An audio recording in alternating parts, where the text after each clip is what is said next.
নমস্কার, সবাইকে স্বাগত আমার চ্যানেলে। বিএডের 4th সেমিস্টারের প্র্যাকটিকাম নিয়ে আজকের ভিডিওতে আলোচনা করব। আজকে তোমাদের কোর্স 11-এ গাইডেন্স অ্যান্ড কাউন্সিলিংয়ের একটি প্র্যাকটিকাম, সেটা নিয়ে আলোচনা করব। সেটা হলো অপসংহতিমূলক আচরণ। এই অপসংহতিমূলক আচরণের মধ্যে সুইসাইডিয়াল টেন্ডেন্সি অর্থাৎ আত্মহত্যার প্রবণতা নিয়ে আজকের ভিডিওতে আলোচনা করব। আর এছাড়াও যে এই সুইসাইডিয়াল টেন্ডেন্সি ছাড়া অন্য যে সমস্তগুলো ম্যালাডজাস্টেন্ট বিহেভিয়ার আছে অর্থাৎ অপসংহতিমূলক আচরণ, তার মধ্যে ওসিডি, ফোবিয়া, ডিপ্রেশন, বিভিন্ন ধরনের টপিকগুলো নিয়ে আগের ভিডিও আপলোড করেছি। তোমরা যারা দেখোনি সেই ভিডিওগুলো, অর্থাৎ যারা এই টপিকগুলো চুজ করছো তারা অবশ্যই দেখো না। এছাড়াও যদি তোমাদের বন্ধুরা এই টপিকের কোনো একটি লিখে থাকে, তোমরা চ্যানেলটি অবশ্যই শেয়ার করো এবং ভিডিওটি ভালো লাগলে একটা লাইক করে দিও এবং চ্যানেলটিতে নতুন হলে একটি সাবস্ক্রাইব করে দিও। ভূমিকা কি বলা হয়েছে? বিএড পাঠ্যক্রমের অন্তর্গত কোর্স 11-এ অপশনাল বিষয়ের অন্যতম গাইডেন্স অ্যান্ড কাউন্সিলিংয়ের ব্যবহারিক প্রয়োগ ক্ষেত্রে স্থান পেয়েছে। একজন ব্যক্তিকে সম্পূর্ণ ও সামগ্রিকভাবে ব্যাখ্যা করতে প্রয়োজনীয় সমস্ত রকমের তথ্য, যেমন সামাজিক, শারীরিক, জীবনীমূলক, পরিবেশগত, বৃত্তিমূলক ইত্যাদি তথ্য সংগ্রহ করাকে কেস স্টাডি বা ব্যক্তি অধ্যয়ন বলা হয়। সমগ্র ব্যক্তিকে জানতে এটি হলো সর্বাপেক্ষা গুরুত্বপূর্ণ এবং সর্বোৎকৃষ্ট পদ্ধতি। কেস স্টাডির উদ্দেশ্য হলো তথ্যের সমগ্র উৎসকে কাজে লাগিয়ে ব্যক্তি সম্পর্কিত সব তথ্য সংগ্রহ করা। মনস্তাত্ত্বিক, মনোচিকিৎসক ও সমাজ সংস্কারগণ সাধারণত কেস স্টাডি ব্যবহার করে থাকেন। শিক্ষাক্ষেত্রে এর ব্যবহার কদাচিৎ হয়, কারণ শিক্ষক, উপদেষ্টা এবং সহশিক্ষকদের সময়ের স্বল্পতার জন্য এটি সম্ভব হয় না। বিদ্যালয়ের নির্দেশনা বিভাগ সমস্যা সংক্রান্ত শিক্ষার্থীদের জন্য কেস স্টাডি করে থাকেন। ব্যক্তির অপসংহতিমূলক আচরণের অন্যতম হলো আত্মহত্যার প্রবণতা।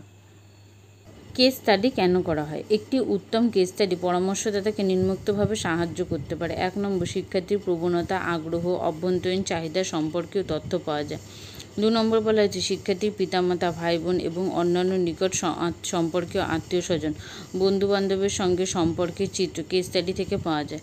3 নম্বর বলা হয়েছে শিক্ষার্থীর শিক্ষাজীবন সম্পর্কীয় তথ্য সংগ্রহ করা যায়।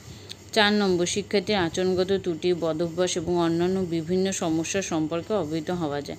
5 নম্বর বলা হয়েছে শিক্ষার্থী হীনমন্যতায় ভুগছে কিনা জানা যায়। 6 নম্বর বলা হয়েছে কেস স্টাডি থেকে শিক্ষার্থীর চরিত্রের বিভিন্ন দিক সম্পর্কে নির্ভরযোগ্য তথ্য সংগ্রহ করা যায়, যার সাহায্যে অভিজ্ঞ পরামর্শদাতা শিক্ষার্থীর সামগ্রিক চরিত্র মূল্যায়ন করতে পারেন, যা শিক্ষার্থীর শিক্ষা ও ভিত্তিক পরিকল্পনার বিশেষ গুরুত্বপূর্ণ।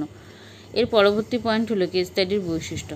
কেস স্টাডির বৈশিষ্ট্যগুলি হলো: 1 নম্বর, একক পরিচালনা। এই পদ্ধতিটি এককভাবে কোনো পরিবার, প্রতিষ্ঠান এবং সমগ্র সম্প্রদায়কে পরিচালনা করে। আমরা কোনো বিমূর্ত বিষয়, যেমন একটি সম্পর্কগুচ্ছ, পারিবারিক সমস্যা প্রভৃতি বিভিন্ন ক্ষেত্রে কেস স্টাডি একক হিসাবে বিষয়গুলোকে প্রত্যক্ষ করে। 2 নম্বর বলা হচ্ছে বিস্তারিত পর্যালোচনা। এর অন্তর্ভুক্ত বিষয়গুলো গভীর। এখানে কোনো একটি সমস্যাকে ভিত্তি করে তার উপর প্রয়োজনীয় তথ্যগুলো সংগৃহীত হয়ে থাকে। সমগ্র একক পরিচালনা। এককের সামগ্রিক দিকের পর্যালোচনা ব্যতীত কোনোভাবেই ফলাফল পর্যালোচনা সম্ভব না। বস্তুত কেস স্টাডি এর ভিত্তি হলো ব্যক্তি বা পারিবারিক জীবনধারার পূর্ণাঙ্গ পর্যালোচনা। এখানে এককগুলোকে এক একটি গোষ্ঠীর প্রতিনিধি হিসাবে গণ্য করা হয়। মূলত 4 ধরনের কথা এখানে উল্লেখ করা হয়েছে। বলা হয়েছে একটি একক থেকে নানা ধরনের তথ্য সংগৃহীত হবে। বি বলা হয়েছে এখানে সমাজতান্ত্রিক প্রেক্ষাপটই নয়, অর্থনৈতিক, রাজনৈতিক, জীববিদ্যাগত তথা গতিশীল মনস্তাত্ত্বিক যে কোনো ক্ষেত্রে বিষয়বস্তু সমস্যার সঙ্গে সম্পর্ক যুক্ত হয়। সি বলা হয়েছে এককগুলোকে এমনভাবে গড়ে তুলতে হবে যা ব্যক্তির ক্ষেত্রে নয়, সমগ্র গবেষণার ক্ষেত্রে কার্যকারী হয়ে থাকবে। ডি বলা হয়েছে এককটি বৈধ সম্পর্কভিত্তিক হবে। এর পরবর্তী পয়েন্ট কেস স্টাডির বিভিন্ন স্তর। কেস স্টাডিতে সাধারণত নিম্নলিখিত ধাপগুলো অনুসরণ করা হয়। ক, বর্তমান অবস্থা নির্ণয়। কেস স্টাডির প্রথম ধাপ হলো ব্যক্তির বা সামাজিক এককের বর্তমান অবস্থা নির্ণয়।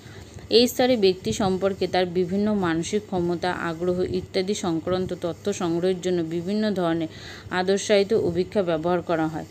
ধরা যাক কোনো শিক্ষার্থীর অপরাধ প্রবণতা সম্বন্ধে অনুসন্ধান করা হচ্ছে। এক্ষেত্রে প্রথম ধাপই হলো শিক্ষার্থীর বর্তমান আচরণ এবং তার অন্যান্য মানসিক ক্ষমতা নির্ণয় করা।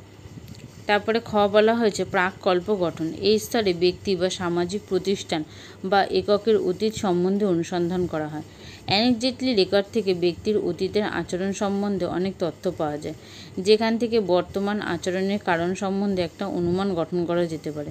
শিক্ষার্থীর অপরাধ প্রবণতার কারণ সম্পর্কে কতগুলো প্রাককল্প গঠন করা যেতে পারে। এই প্রাককল্প গঠনের জন্য অনুরূপ কোনো গবেষণার সাহায্য নেওয়া হয়ে থাকে। গ বলা হয়েছে প্রাক্কল্প যাচাইকরণ। যাচাইকরণের জন্য গবেষক বিভিন্ন তথ্যের সাহায্য নেবেন। এই ধরনের তথ্য সাধারণত শিক্ষক, অভিভাবক, বন্ধু, ভাই বোন তথা পরিবারের অন্যান্য সদস্যদের কাছ থেকে সংগৃহীত হয়। এক্ষেত্রে শিক্ষার্থীর ব্যক্তিগত দিনলিপি ব্যবহার করা হয়ে থাকে। এই সমস্ত তথ্যের বিশ্লেষণের ভিত্তিতে সমস্যার মূল কারণটি চিহ্নিত করা হয়।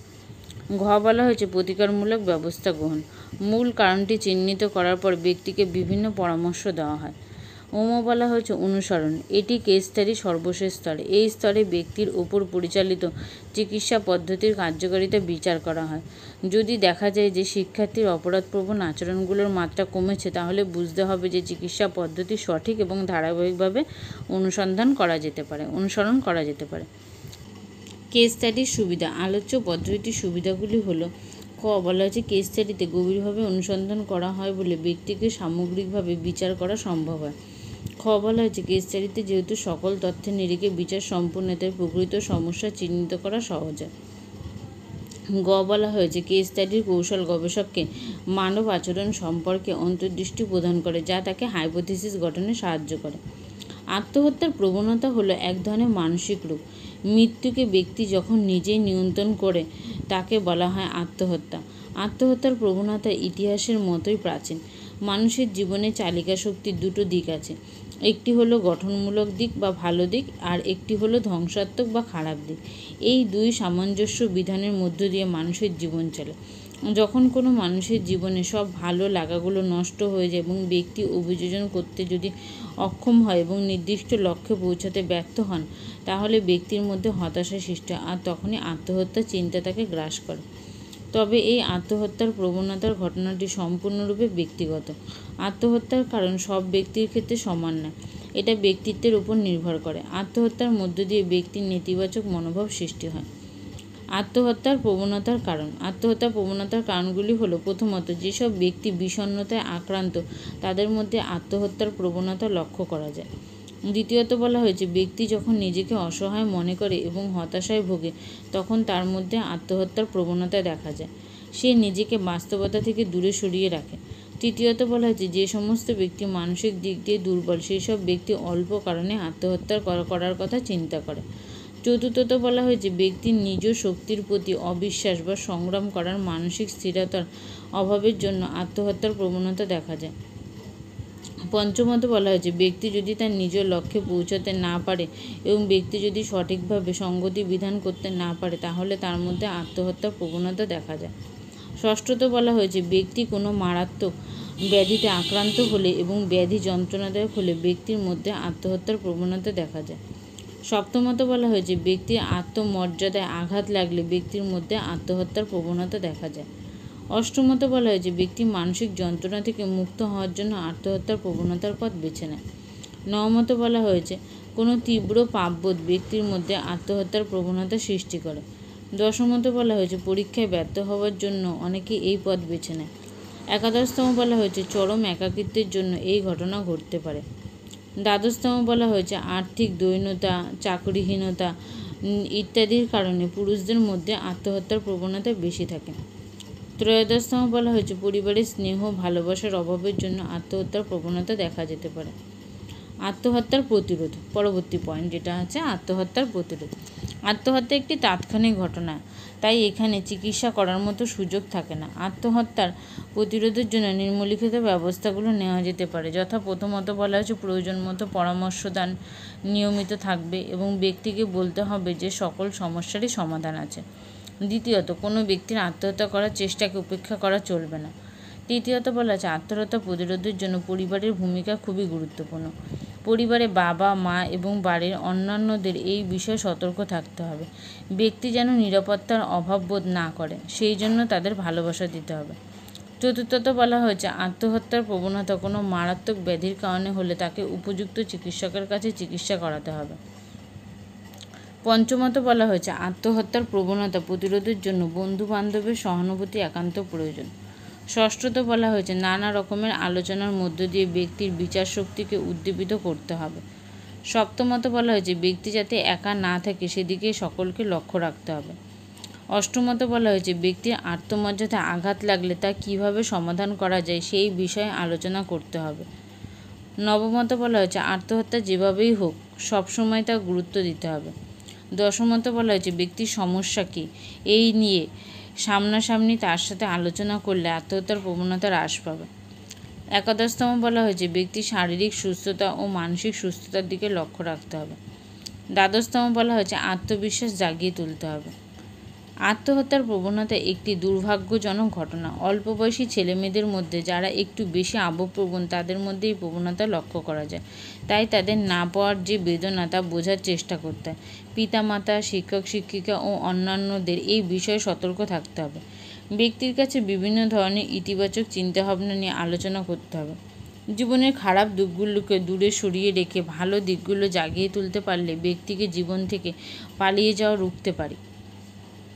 এর পরবর্তী পয়েন্ট হলো অনুসন্ধানমূলক প্রশ্নের ব্যবহার। সমীক্ষিত বিদ্যালয়ের নাম লিখবে, তারপরে শিক্ষার্থীর নাম, শিক্ষার্থীর বয়স, সমীক্ষিত শ্রেণী, শিক্ষার্থীর ঠিকানা।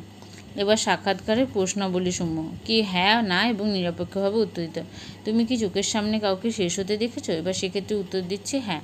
2 নম্বর বলা হয়েছে কখনো কোনো সম্পর্কে তুমি কি আঘাত পেয়েছো?